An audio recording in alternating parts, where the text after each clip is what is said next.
কিসের মা? দেখো পাগল। পাগল? কি বাবা, তুমি কে? কোথেকে আইলা? আর আমার বাড়ির সামনে এভাবে বসে আছো কেন? এইটা আপনার বাড়ি? হ্যাঁ, এই বাড়ি তো আমরা কিনা নিছি। এইটা আপনার বাড়ি না, এইটা তো আমার বাড়ি। এই বাড়িতে আমার বাপ, আমার মা, ওনারা থাকতো। আমার বাপ মা কই? তুমি কি কেমন বাজা? আর এই বাড়ি তো আমরা কিনা নিছি। আর তোমার বাবা মা কই আছে, কোথায় গেছে, এটা তো আমরা জানি না। এই বাড়ি কিনা নিছেন? না, এটা হইতে পারে না। আমার বাপ বাড়ি বিক্রি করার কথা না। আমগো অনেক অভাবের দিন গেছে, অনেক কষ্টের দিন গেছে, কিন্তু আব্বা ভিটা বেচে নাই। আব্বা ভিটা বেচার কথা না। সত্যি করে কোন তো, এই বাড়িতে আপনি কেমনে আইছেন? কি বাজান, আসলে তুমি ঠিক কথাই কইছো। আমরা এই বাড়িটা কিনি নাই। এই বাড়িতে আমাকে থাকতে দিছিল। কে? ওই যে মুখলেস সাহেব আছে না, ওই মুখলেস সাহেব আমাকে এই বাড়িতে থাকতে দিছিল। যখন আমরা এই বাড়িতে আইছিলাম তখন আমরা কাউকে পাই নাই। এর লাগে আমরা কাউকে চিনিও না।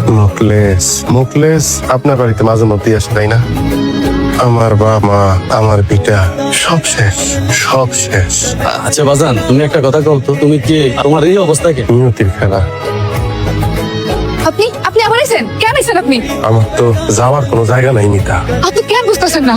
আমার স্বামী আছে, আমার সন্তান আছে। আপনি কি আমার সুখের সংসারটা ভাঙতে দিতেছেন? না না মিতা না, যেই সুখ আমি তোমারে দিতে পারি নাই, সেই সুখ তোমার কাছ থেকে আমি কাইরা নিতে চাই না। কিন্তু মিতা, আমারও তো সংসার ছিল। সেই সংসারে তুমি ছাড়াও আরো সদস্য ছিল। আমার বাবা, আমার মা, আমার সন্তান, তোমার গর্ভে আমার সন্তান ছিল। কই কই তারা? কও মিতা, তারা কই? আমি জানি না আপনার বাবা মা আপনার সন্তান কই আছে। পাগলের বাচ্চা, পাগল! এই আমার বাড়িতে কত কি সম্পর্ক? আমার বাড়িতে তো কি সম্পর্ক? আমার বাড়িতে কেন আসছ? আপনি তাহলে পাইলেন না? আল্লাহ তো লাগে আপনি তাহলে মাইলেন না। কি করে কও তো, কি লাগে? আমার সন্তান নিঝুমের পাপ সে।